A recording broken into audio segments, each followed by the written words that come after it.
ZEE5 ಇರುವಾಗ ನೀವು ನಿಮ್ಮ ನೆಚ್ಚಿನ ಶೋಗಳನ್ನ ಎಂದಿಗೂ ಮಿಸ್ ಮಾಡಿಕೊಳ್ಳುವುದಿಲ್ಲ. ಅದು ಸಂಪೂರ್ಣ ಉಚಿತವಾಗಿ.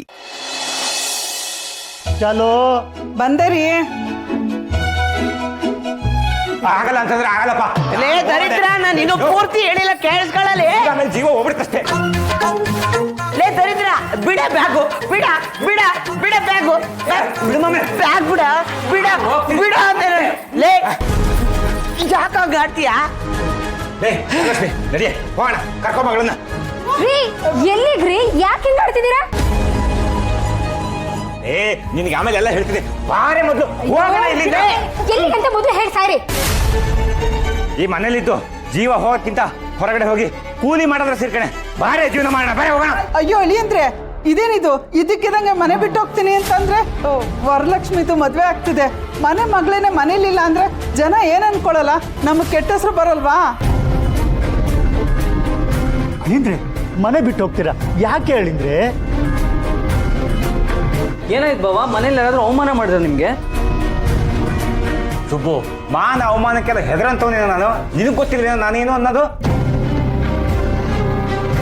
ಏಯ್, ತಲೆ ಮೇಲೆ ತಲೆ ಬಿದ್ರು ಸರಿ, ನಾನು ಯಾವುದಕ್ಕೂ ತಲೆ ಕೆಡ್ಸ್ಕೊಳ್ಳಲ್ಲ.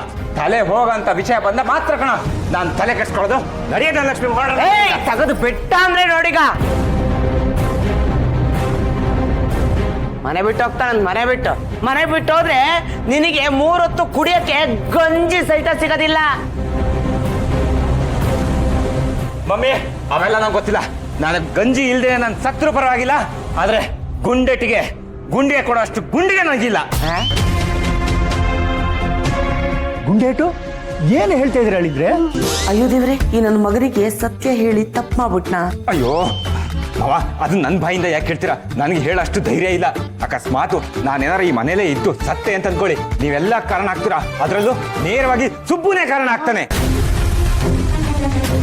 ಅಯ್ಯೋ ಅಳಿಯಂದ್ರೆ ಏನ್ ಹೇಳ್ತಿದ್ದೀರಾ ನೀವು? ಅದೇಗೆ ಸುಬ್ರಹ್ಮಣ್ಯ ಕಾರಣ ಆಗ್ತಾನೆ? ನನ್ನ ಮಗ ಅಂತದೇನ್ ಮಾಡಿದ್ದಾನೆ? ಅಯ್ಯೋ, ಇರೋ ಸತ್ಯನ ಹೆಂಗಪ್ಪ ಹೇಳಿ? ನಮ್ಮಮ್ಮ ಹಾವಿನ ಹುಟ್ಟು ಕೈ ಹಾಕಿದ್ರು ಪರವಾಗಿಲ್ಲ, ಆದ್ರೆ ಸಿಂಹದ ಗುಹೆಯೊಳಗೆ ನುಗ್ತಾ ಇದ್ದಾಳೆ. ನಮ್ಮ ಸುಬ್ಬುಗೆ ಶ್ರಾವಣಿ ಅಂತ ಹೆಣ್ಣು ಸಿಂಹ ಅಂತಂದ್ರೆ ಅಯ್ಯಪ್ಪ, ಮನೇಲಿ ಬರೀ ಗುಂಡಿನ ಸುದ್ದಿ ಕೇಳಿಸುತ್ತೆ. ಸದ್ದು ಧನಲಕ್ಷ್ಮಿ, ನಡಿ ಕೊಟ್ಬಿಡ. ಏನಾಗಿದೆ ನಿಮ್ಗೆ? ಯಾಕೆ ಹಿಂಗ್ ಹುಚ್ಚುಚ್ಚಾಗಿ ಆಡ್ತಿದ್ದೀರಾ?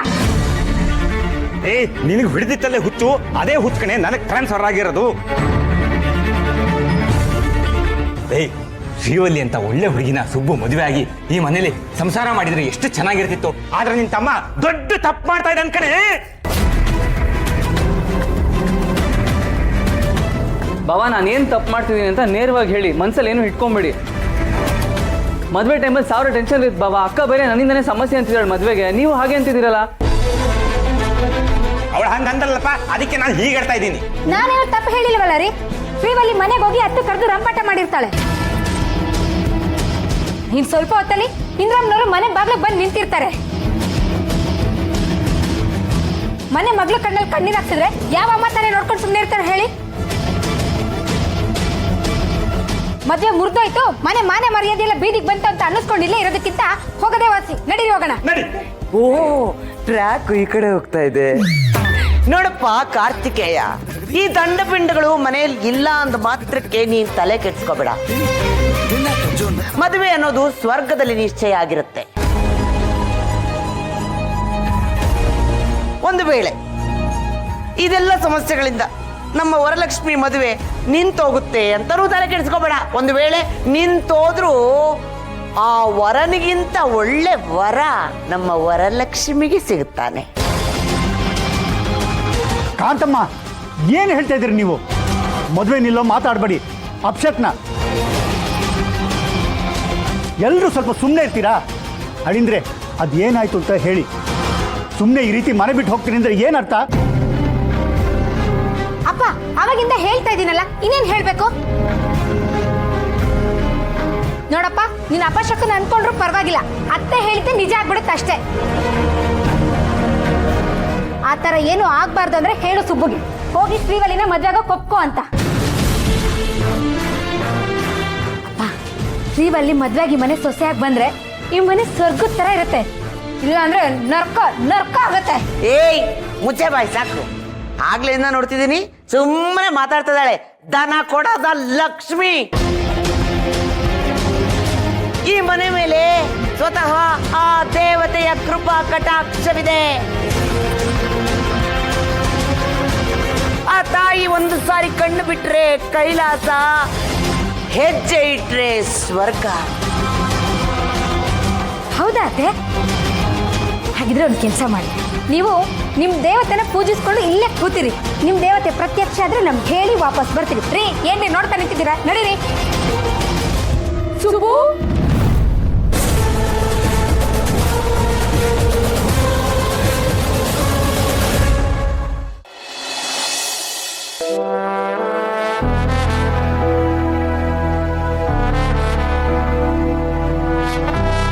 ಈ ಕೂಡಲೇ ಇಷ್ಟು ಕೆಲಸಗಳಾಗಬೇಕು.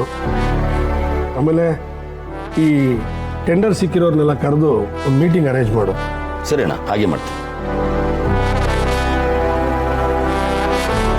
ಆಮೇಲೆ ಅವಳು ಹೇಗಿದ್ದಾಳೆ? ಯಾರಣ್ಣ? ಶ್ರಾವಣಿ ಹೇಗಿದ್ದಾಳೆ? ಅವಳಿಗೆ ಏನಾಗಿದೆ ಅಣ್ಣ? ಆರಾಮಾಗಿದ್ದಾಳೆ. ಆರಾಮಾಗೇನೋ ಇರ್ತಾಳೆ, ಆದರೆ ಖುಷಿಯಾಗಿದ್ದಾಳ? ಅದ್ರ ಬಗ್ಗೆ ನಿನಗೇನಾದ್ರು ಗೊತ್ತಾ? ಅವಳು ಯಾವಾಗಲೂ ಖುಷಿಯಾಗಿ ಇರ್ತಾಳಣ್ಣ. ಯಾವಾಗಲೂ ಖುಷಿಯಾಗಿರೋರು ನಾವು ಖುಷಿಯಾಗಿದ್ದೀವಿ ಅಂತ ನಮಗೆ ತೋರಿಸ್ತಾ ಇರ್ತಾರಷ್ಟೇ. ಆ ವಿಷಯ ಬಿಡು.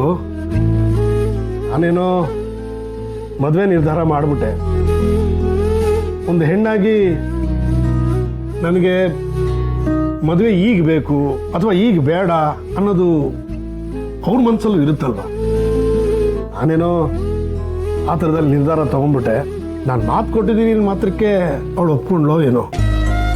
ಇಲ್ಲ ಅಣ್ಣ, ಅವಳು ಮನಸ್ಸಿಂದ ತುಂಬ ಖುಷಿಯಾಗಿದ್ದಾಳೆ. ಮದುವೆ ವಿಷಯ ಗೊತ್ತಾದ್ಮೇಲಂತೂ ಅವಳು ಮುಂಚೆ ಎಷ್ಟು ಖುಷಿಯಾಗಿದ್ದು ಅವ್ರು ಜಾಸ್ತಿ ಇದ್ದಾಳೆ. ಅವಳಿಗೆ ಮದುವೆಗೆ ಇಷ್ಟ ಇದೆ ಅಣ್ಣ.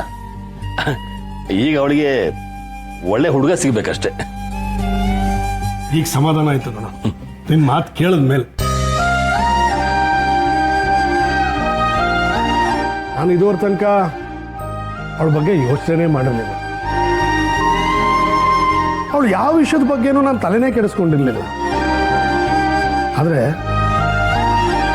ಮದುವೆ ವಿಷಯ ಅನ್ನೋದು ಬಂದಾಗ ನನ್ನಿಂದ ತಾತ್ಸಾರ ಮಾಡೋಕ್ಕಾಗಲಿಲ್ಲ.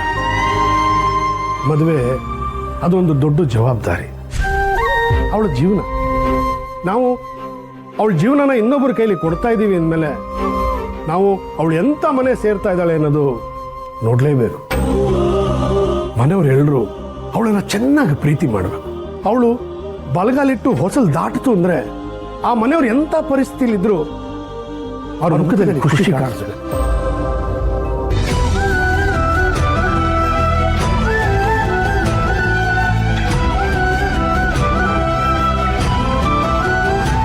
ಅವಳಿಗೆ ಈ ಮನೆಯಲ್ಲಿ ತಾಯಿ ಪ್ರೀತಿ ಸಿಗಲಿಲ್ಲ, ತಂದೆ ಪ್ರೀತಿನೂ ನನಗೆ ಕೊಡಲಿಲ್ಲ.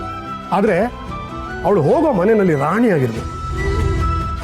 ZEE5 ಆಪ್ ಡೌನ್ಲೋಡ್ ಮಾಡಿ ಎಲ್ಲಾ ಸಂಚಿಕೆಗಳನ್ನು ಸಂಪೂರ್ಣ ಉಚಿತವಾಗಿ ನೋಡಿ.